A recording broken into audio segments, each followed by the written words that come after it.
Well, here it is. This is my $450 DIY tile tub surround. And I'll get into the breakdown of how I ended up with that cost in the end. This is the result of several days, not really full days, but nights after work and a couple of full days on the weekend. I'm not a tile guy. This is only the second time I've ever done any tile. The first time I ever did it was the floor in this bathroom. So I've only ever watched a lot of guys do it. I've watched some YouTube videos on it. And I'm definitely not fast, and I'm definitely not someone to take advice from on this. I'm not trying to tell anyone to do this the way that I did it, or teach anybody how to do it, because I definitely don't know enough to be teaching anybody how to do something like this. But figured I'd show what I did, talk about how much it costs, talk about the process, and talk about some of the problems I had. Why, at the beginning of this, I was really regretting deciding to do it. So in case you're not familiar with who I am or what I'm doing here, I bought this house last year, March of last year, because it was a cheap house that needed a lot of work, and I was a single guy with free time. So I decided I could manage living in a rougher house and work on it, fix it up, have a cheap place to live in the meantime, and then who knows what'll happen in the end. I still don't know what I'm going to do with this place when I'm finished. But I started with remodeling the bathroom because the original bathroom was only barely functional.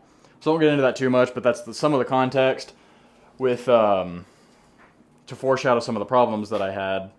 But so basically, to start off, this is just a bathtub that I bought at a local hardware store. I can't remember what brand it is. So I started off with the Go board, backer board. I installed that 2 or 3 weeks ago.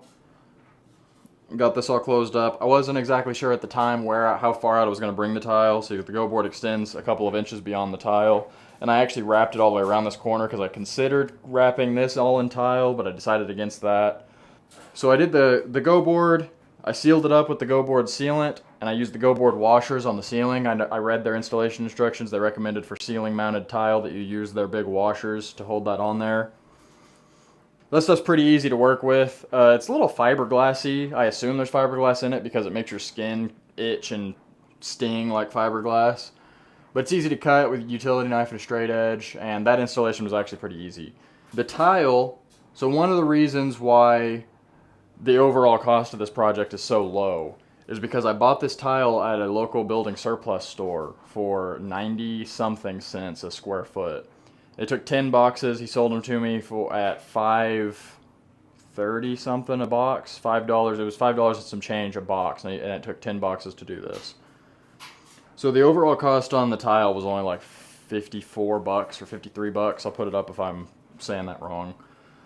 So that is a whole lot cheaper than what a lot of people are paying for wall tile. If you ever look at any of the bigger hardware stores, Lowe's or Home Depot, their wall tile is in the $3-something a square foot. Depending on what you're looking at, there's a range obviously, but a lot of the stuff that I was looking at that I was considering was like in the $360 range. So getting this at 90-something cents a square foot was a huge money saver.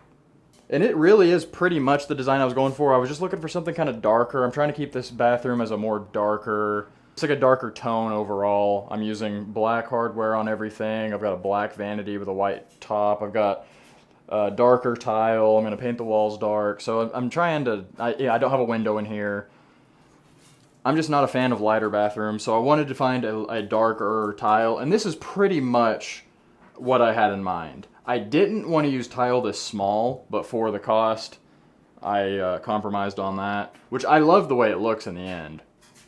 But so I got that tile from the building surplus store, and then I got the Jolly Strip from Lowe's. This is Schluter or Curdy brand.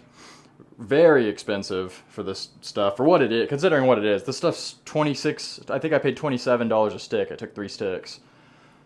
So that was actually a pretty decent cost. Spent more on this strip. Spent more on the strip than I did on the tile. And then I used the Mapei rapid setting tile mortar for everything. So that worked on the ceiling. That worked really good on the walls. I really liked that stuff. It's expensive. I think it was $33 or $34 a bag. It took just barely into a second bag. I used a full bag, and then I needed a second bag for about half of the ceiling. So that was a shame having to buy another bag that expensive for that, but it'll get used in the future. But that drove the overall cost of the project up a little bit more. And pretty much, it just took a really long time because of my inexperience and the size of the tile. When the day came to start setting tile, I I laid out my bottom row all the way around, spaced them up an 1/8 inch off the tub, and then shot my laser across the top of all of them to make sure that they were all sitting level, and they weren't. They were pretty close. I think these two on this end were up a little high, and then pretty much this whole row and these two right here were up a little bit high compared to this corner was a low spot. So I used the Central Machinery Harbor Freight 7-inch wet saw to saw off the bottom of all those tiles that were up high. That way when they sat on the 1/8 inch spacer at the bottom, they were all perfect across the top. And I like that saw a lot. It was $69, it was either $59 or $69. And it works really good. It's just extremely loud, which that's any saw. It's not the saw itself isn't really that loud. The sound of the tile getting cut is extremely loud. But it's really good at not getting a bunch of dust in the air. I'm able to use it inside. It doesn't dust out the house really bad. It's just loud and it gets water. You got to keep a bucket underneath it because it'll throw water off. But that thing was a game changer having that. I wish I would have bought that when I did the floor tile in here.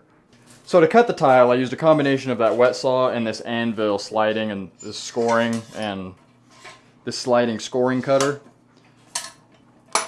You wouldn't necessarily have to have one of these, but this does speed the process up having this, because if you got to make a cut like right down the middle of a tile, it's quick to just lean down and score it and break it. You don't have to put your earplugs on and go out there. But there's not that one. The wet saw is more capable than this one. But it was nice to have the combination. But so pretty much once I had that bottom row on, it was basically just a repeat of the same process over and over again, laying them out. I did the staggered, just split the joint right in the middle, the next one in the row, all the way up. And that did take me a long time. There are a lot of tiles here. Once I got into about this height, that's when the regret started to kick in, because I was about a full day into the tile setting process. And I think I was up to, I may have not even been this high. I may have been right here.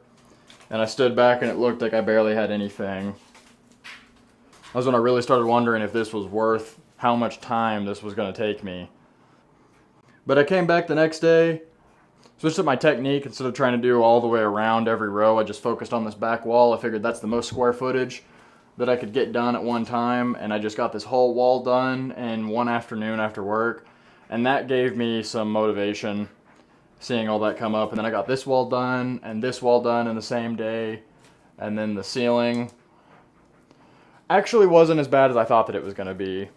The framing in this house, or the framing in this room, in the house and this room, was not great. I fixed as much of it as I could throughout the process of having it down, but I didn't correct the rafters as well as I should have.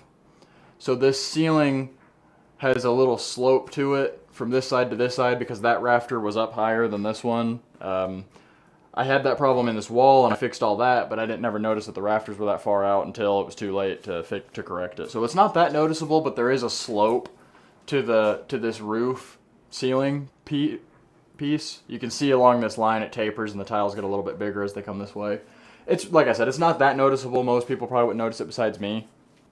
So since the ceiling is so low in here, I decided to go ahead and tile the ceiling also. I know that most of the time people don't do that unless it's a steam shower. But like over here, when I'm standing in the tub and I'm over here, the ceiling is only just a little bit over my head. And I figured that would be the cleanest look and transition. I like the look of a tiled ceiling, and honestly, it wasn't that difficult. I thought that it might be kind of hard. The installation process is exactly the same. I looked it up. I read a lot of forums from tile guys talking about doing it. And from my research on the forums, the process is basically the same. You choose a good quality mortar. That's part of the reason why I use that rapid set tile mortar. I wanted it to set up pretty quick so I didn't have a whole lot of time hanging up here before it sat. And it's been up here, it's been 3 days, I think. Either 3 or 4 days since I've got all that up there now. So it's all set up. It's set up in about 2 hours. But I just did it the exact same way that I did the walls. I was troweling it with my notch trowel, put some nice good notch marks in the mortar, back buttering really good, and then pushing it up. I was pushing it extra hard whenever I was setting it. I was setting it up about a ½ inch from where it needed to be, so I'd push it up and then slide it down to really collapse all those ridges and make sure that it was getting a good bond. And I didn't have any fall off while I was putting them on though. They were sticking good. It was harder to put those spacer clips, so I got these at Lowe's, these little rubber crosses, they're like T-shaped, and that's for they're an 1/8 inch for an 1/8 inch grout joint. Used these the entire time. That's the only way I could have got all these grout joints so even. These made it really easy. They worked great everywhere. The ceiling was a little bit hard because gravity, obviously, as soon as they're a little bit loose, they're falling out, and you want to keep them in there because if you don't put one here, or if one falls out here and then you're doing this row and you put this in here and then you push this tile down, if there's not one down here, it pushes this down, throws all your lines off. So that was a continuous battle with doing the ceiling, was making sure those things were staying in there and not falling out and moving and fall, you know. Well, so then once it was all up, I used also Mapei brand sanded grout. This is the pearl gray color. Grouted it all. I don't have any footage of me doing that because it was a really messy process, especially the ceiling. It was falling all over the place, all over me, and that was a shoulder workout, reaching up that high for that long. But grouting went good. I've been struggling to get it completely clean ever since I grouted it. I just cleaned it again before I started the video, and I'm already seeing some hazy spots showing up again. It's so similar to the color of this tile, you don't really notice it until it's completely dried. And then I used Mapei's brand of caulking, the pearl gray 100% silicone, for all the corners. I didn't grout the corners anywhere. I left a little bit of a void to allow some room for from what I've researched, the corners typically can experience some expansion and contraction. So you don't want grout because it'll break. So I've got silicone in every corner, same color. It's their match. It's not perfect, but it is pretty close. I taped all that off. I know lots of people have lots of methods for caulking cleanly. I'm a glass guy as my trade. Caulking is a really big part of my job that I do all the time, with silicone specifically. I'm kind of the opinion that if you want a good quality joint, you pretty much need to tape it off and dry tool it both directions to get proper adhesion. So everyone can do what they want. That's just what I'm going to always do, is tape off my caulk joints and dry tool them. And then I did white silicone all the way around the bottom. Obviously also masked that off. Like I mentioned, I spaced all these tiles up 1/8 of an inch off the tub. So you can see here I do have a niche. I didn't tile it. I didn't want to try to do that process. I waterproofed the hole, framed that up whenever I framed it, cut out an opening in the go board, waterproofed the entire thing while I was waterproofing the rest of the go board. And then I bought this off Amazon. I think it was $90. The cost of I'm not including the cost of this in my overall cost. I'll get into a breakdown of every piece of material in the project later on, all the stuff that was necessary and where I came up with the price that's in the title, and then my actual overall cost for like all the tools I had to buy and everything. But this is a steel niche, and it's matte black. Just slides in. It has a flange on the inside where you caulk around it, or you fill that with a silicone, then you press it in. I masked it off on the face, and I slid it in there and outlined it with a pencil, and I masked that off. And then I slid it in there, let it squish out, and then I did an extra bead on top of it while that masking tape was on there and down the sides. Dry tooled that both directions, pulled the masking tape off. I used the same pearl gray silicone because I had a little bit left in the tube. That was perfect to finish that tube off, so I got good use out of that because that thing was expensive. Those tubes were like $19. So I got my price breakdown on my phone, so I just transferred everything to this 2x4. It's the best thing that I had to write on. So I'll go ahead and go over the cost of everything, what I bought, what it took, and give you guys an idea of how I came up with that number. So my go board overall cost was $150. I think that was 6 sheets. It took either 5 or 6 sheets to do all this. I think I ended up with a pretty big cutoff in the end. I think I needed an extra piece just for like a little piece. That was the cost of the go board. That actually is the highest expense out of on this project, was that. So you could go a cheaper route. I think cement board is quite a bit cheaper. The go board is a lot easier to work with, I think. I've never actually used cement board, so I guess that's an uneducated opinion. But from what I've heard, that the cement board is a little bit more difficult to work with. Go board is still quite a bit cheaper than the Curdy board, though, that everybody uses. So that's why I went with go board. It's a good, like, middle of the road, user friendly, not too expensive, and trusted. Go board sealant, I spent $52 total on those. Took several tubes to get this all waterproofed. The Go Board washers, that entire box was $22. I didn't hardly use probably 0.5% of what's in that box, but that stuff will get used somewhere at some point, I guess. They come in a big box, so I only needed enough for the ceiling, but 20 bucks, 22 bucks on that. I spent 12 bucks on a box of screws. I got the cement board screws that have the fatter head for all the rest of the Go Board, rather than using regular sheetrock screws. Mortar I spent 68 bucks on, and like I mentioned, I only needed just a little bit out of that second bag, but I had to buy a second bag because I needed more than one. The grout was $19. The tile was $52.94. Jolly strip was $81. So that's, like I mentioned, 30 more bucks on this little black trim on the end than I spent on the actual tile, for a total of $456.94. So beyond that cost, that obviously is just the backer board, tile, mortar, you know, the bare minimum what it would take to tile a shower. My extras, like the niche, the saw, the tools, I left all that stuff out because that's kind of a variable cost. It's gonna be different for everybody depending on what tools they buy, what accessories they want to add. So my list beyond that is my trowel. The primary one that I was using, I used one of those triangle shaped ones. I think it's a masonry trowel for like bricklaying and block laying. I really liked using that thing. It's really easy to back butter with that. It's really easy to work around the fixtures and in the tighter corners. You have that tip. That thing was $7 at Lowe's. My notched trowel was $6. The mixing arm for mixing up the mortar, you know, that's up to you if you want to buy that or not. You could always hand mix it. That was $16. That's the bit that goes in the drill to mix the mortar and the water and the grout. The cutter that I showed you guys earlier, the scoring cutter, was $29. My wet saw was $60 at Harbor Freight, and then I had to buy a saw blade for that for $17. And then this, like I mentioned earlier, the niche was 90 bucks.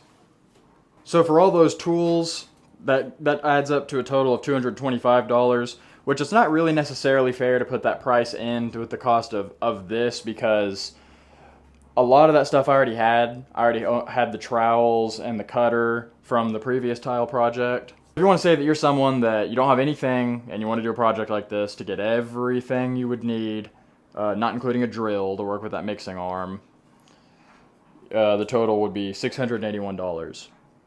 Which still, I think, is particularly cheap for what we ended up with. I just saw an Instagram reel the other day where a guy was breaking down the cost of tiling a shower, and his total was like, he said you're going to spend a minimum of like $5,000 or $6,000. Everyone in the comments was calling him crazy. I'm a pretty good ways under $1,000 in the whole project. And like I mentioned, a lot of that stuff is stuff that I already had, so I didn't even buy that. I just went ahead and threw the price in there just to kind of give you guys an idea of what it would take. So there it is. I'm really glad to have this part of the project done. I'm liking getting parts of this bathroom complete. If you're not familiar, I've been working on this thing for months.